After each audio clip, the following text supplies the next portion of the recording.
Assalamualaikum warahmatullahi wabarakatuh. Halo, selamat malam. Perkenalkan kami dari kelompok 2 ingin mempresentasikan proyek mata kuliah Manajemen Keuangan yang dimana mengambil judul mengenal jenis-jenis reksadana dan karakteristiknya. Sebelum presentasinya dilanjutkan, izinkan saya dan juga memperkenalkan teman-teman saya. Dengan saya sendiri bernama Siti Sahara, dan ada Maria Evelyn Nehe, dan ada Dia Sabrina Wardani, dan yang terakhir ada Penny Ulandari.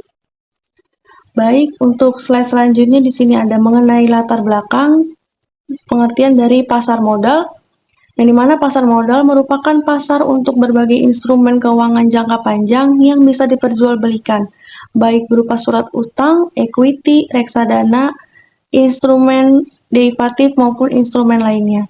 Pasar modal merupakan sarana pendanaan bagi perusahaan umum institusi lain, misalnya juga dengan pemerintah, dan sebagai sarana bagi kegiatan berinvestasi. Dengan demikian, pasar modal memfasilitasi berbagai sarana dan prasarana kegiatan jual beli dan kegiatan lainnya. Pasar modal memiliki peran penting bagi perekonomian suatu negara karena pasar modal menjalankan dua fungsi. Yang pertama sebagai sarana pendanaan usaha, sebagai sarana bagi perusahaan untuk mendapatkan dana dari masyarakat pemodal atau investor. Dana yang diperoleh dari pasar modal dapat digunakan untuk mengembangkan usaha, ekspansi, penambahan modal kerja, dan juga yang lain-lain. Yang kedua, pasar modal menjadi sarana masyarakat untuk berinvestasi pada instrumen keuangan seperti saham, obligasi, reksadana, dan lain-lain. Dengan demikian, masyarakat dapat menempatkan dana yang dimilikinya sesuai dengan karakteristiknya. Pengelolaan pasar modal Indonesia ada di lokasi salah satu Jakarta Selatan yang bernama PT Bursa Efek Indonesia, yang dalam pengelolaannya di bawah pengawasan Otoritas Jasa Keuangan. Baik, untuk slide selanjutnya di sini ada pengertian dari reksadana.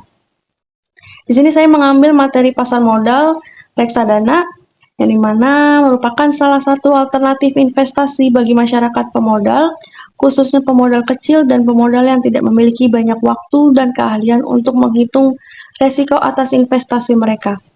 Reksadana dirancang sebagai sarana untuk menghimpun dana dan dari masyarakat yang memiliki modal, mempunyai keinginan untuk melakukan investasi, namun hanya memiliki waktu dan pengetahuan yang terbatas. Selain itu, reksadana juga diharapkan dapat meningkatkan peran pemodal lokal untuk berinvestasi di pasar modal Indonesia.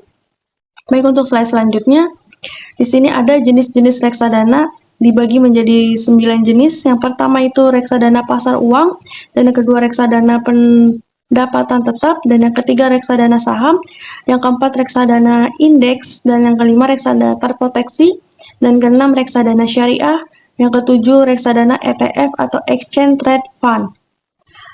Yang kedelapan reksadana campuran, dan yang terakhir reksadana penyertaan terbatas atau RDPT. Baik, untuk slide selanjutnya, di sini ada kinerja dan beberapa resiko reksadana yang meliputi. Untuk kinerjanya, di sini setiap reksadana dipengaruhi oleh yang pertama kualitas manajer investasi, yang kedua komposisi portofolio, dan yang ketiga kondisi pasar modal dan ekonomi makro.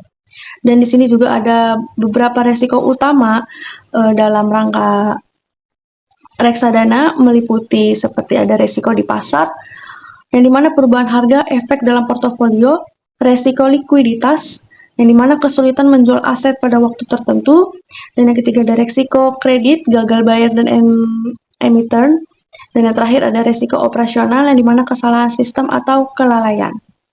Baik, untuk slide selanjutnya di sini ada beberapa contoh kinerja reksadana.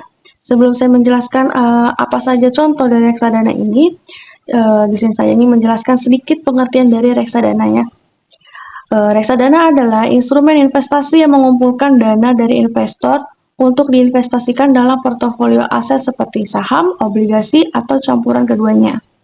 Kinerja reksadana diukur berdasarkan return atau pengembalian yang diperoleh dari investasi tersebut. Nah, di sini ada beberapa contoh kinerja hipotesis untuk reksadana saham atau equity fund selama 5 tahun terakhir, dan data tersebut berdasarkan tren umum pasar, bukan data dari real time.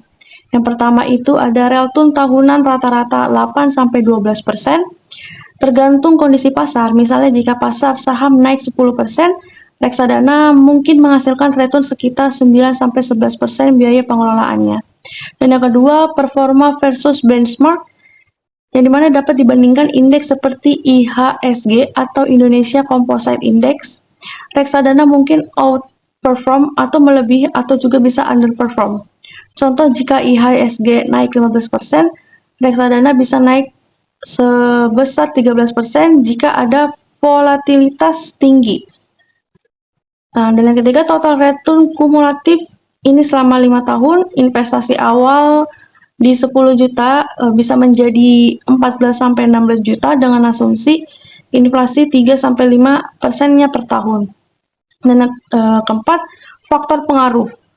Kinerja dipengaruhi oleh pilihan saham oleh manajer investasi, seperti memilih sektor teknologi yang booming, yang bisa meningkatkan return hingga 20% dalam tahun yang cukup baik. Dan yang terakhir di sini ada biaya yang mempengaruhi. Untuk biaya pengelolaan manajemen fee itu bisa sampai 1-2% per tahunnya, mengurangi return bersih, sehingga investor perlu memantau net asset value NAV atau harian. Baik, untuk slide selanjutnya akan dilanjutkan oleh teman saya. Baik, selamat malam semuanya. Saya Maria Eveline akan melanjutkan presentasi dari teman saya, di mana tadi pembahasannya sampai di contoh kinerja reksadana. Saya akan menjelaskan bentuk hukum reksadana. Berdasarkan Undang-Undang Pasar Modal Nomor 8 Tahun 1995, Pasal 18 ayat 1, bentuk hukum reksadana di Indonesia ada dua, yakni yang pertama, reksadana berbentuk perseroan, yaitu perusahaan penerbit reksadana yang menghimpun dana dengan menjual saham, dan selanjutnya dana dari hasil penjualan tersebut diinvestasikan pada berbagai jenis investasi yang diperdagangkan di pasar modal maupun di pasar uang. Yang kedua ada reksadana berbentuk kontrak investasi kolektif, yaitu kontrak antara manajer investasi dengan bank kustodian yang mengikat pemegang unit penyeretan, di mana manajer investasi diberi wewenang untuk mengelola portofolio investasi kolektif. Kemudian ada sifat dari reksadana. Sifat reksadana sendiri terdiri dari 7 sifat. Yang pertama ada reksadana tertutup, yang kedua ada reksadana terbuka, kemudian yang ketiga ada diversifikasi, yang keempat ada pengelolaan profesional, di mana di sini dikelola oleh ahli investasi yang memantau pasar dan mengambil keputusan strategis cocok untuk investor pemula. Kemudian ada likuiditas tinggi. Selanjutnya ada aksesibilitas, dan yang terakhir dari sifat reksadana ada transparansi, di mana laporan kinerja dan komposisi portofolio dipublikasikan secara berkala, memungkinkan investor memantau investasi mereka sendiri. Selain sifat reksadana, di sini juga ada manfaat investasi dari reksadana sendiri. Yang pertama, ada investasi reksadana dapat dimulai dengan nominal kecil, sehingga mudah diakses oleh banyak orang. Yang kedua, dana yang diinvestasikan dikelola oleh manajer investasi profesional yang telah mendapat izin dan diawasi oleh otoritas jasa keuangan itu sendiri. Yang ketiga, melalui reksadana, investasi secara otomatis terdiversifikasi ke berbagai instrumen seperti saham dan obligasi yang dapat mengurangi risiko. Yang keempat, reksadana memiliki likuiditas yang tinggi. Yang kelima, potensi hasil investasi reksadana biasanya lebih menarik dibandingkan dengan deposito atau produk investasi lainnya. Yang keenam, reksadana cocok untuk berbagai tujuan keuangan, baik tujuan keuangan dalam jangka pendek, menengah, maupun dalam jangka panjang. Yang ketujuh, dana investor disimpan secara aman pada bank kustodian, sehingga keamanan dana terjamin. Selain manfaat dari investasi reksadana, adapun risiko yang harus kita terima dalam investasi reksadana. Yang pertama ada risiko pasar di mana nilai investasi dapat turun akibat kondisi pasar atau ekonomi yang berubah. Kemudian ada risiko likuiditas, risiko manajer investasi, di mana keberhasilan investasi tergantung pada kemampuan manajer investasi dalam mengelola portofolio.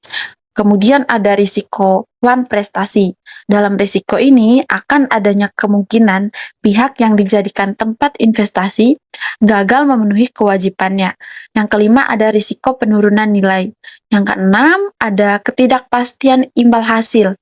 Yang ketujuh risiko terkait kondisi ekonomi dan politik. Yang kedelapan ada risiko inflasi.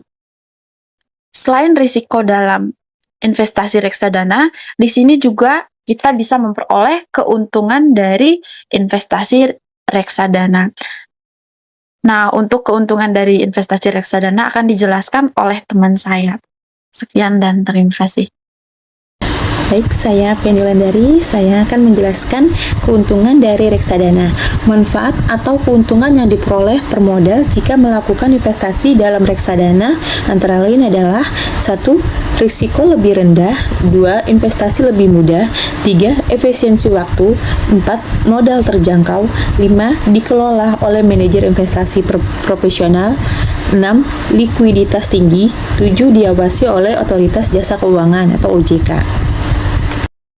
Kemudian perhitungan keuntungan reksadana.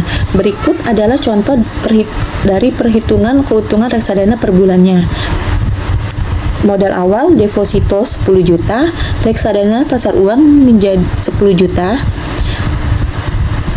Persentase return deposito 3%, reksadana pasar uang 5%, total return deposito 300.000, reksadana pasar uang 500.000, pajak di deposito 20%, kemudian di reksadana pasar uang tidak ada pajak. Keuntungan bersih per tahun deposito 240.000, di reksadana pasar uang 500.000, dan hasil bersih plus modal awal deposito dengan total 10.240.000, sedangkan di reksadana pasar uang 10.500.000. Untuk risiko reksadana, adapun risiko yang diperoleh per modal jika melakukan investasi dalam reksadana antara lain 1. Risiko berkurangnya nilai unit penyertaan. 2. Risiko likuiditas. 3. Risiko prestasi.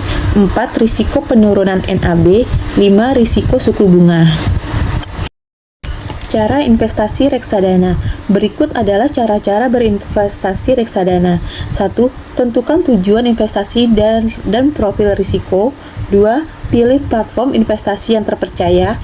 3. Daftar dan verifikasi akun. 4. Pilih produk reksadana. 5.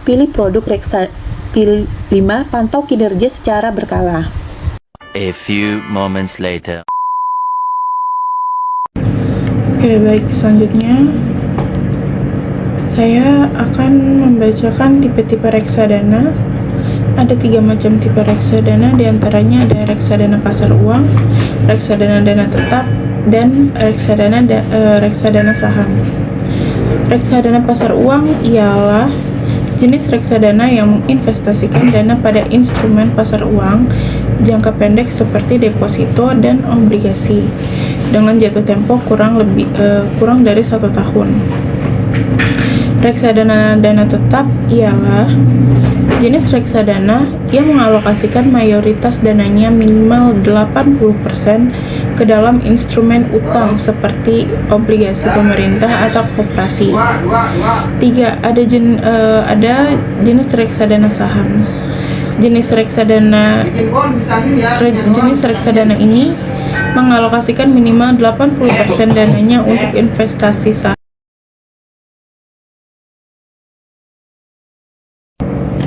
Oke, baiknya ada kesimpulan. Reksadana adalah wadah yang menghimpun dana dari masyarakat yang ingin berinvestasi tetapi terbatas waktu dan pengetahuannya. Dana yang terkumpul dikelola oleh manajer investasi profesional. untuk diinvestasikan ke berbagai instrumen seperti saham, obligasi, dan pasar uang.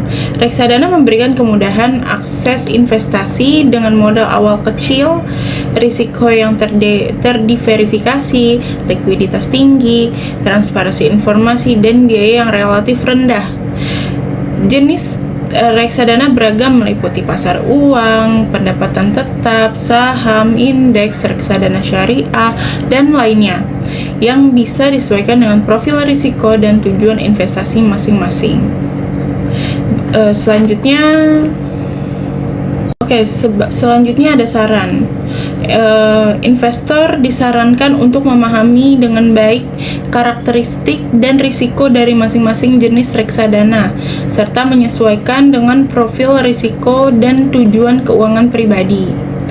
Diverifikasi portofolio reksadana sangat dianjurkan untuk mengurangi risiko kerugian. Investasi secara rutin dan jangka panjang dapat membantu meratakan risiko pasar dan meningkatkan hasil investasi. Investor perlu aktif memantau kinerja dan kondisi pasar serta melakukan evaluasi berkala terhadap portofolionya. Oke, baik, itulah tadi presentasi dari kelompok kami, dari kelompok 2. Kurang lebihnya kami mohon maaf apabila masih ada kesalahan. Terima kasih, selamat malam, dan assalamualaikum warahmatullahi wabarakatuh.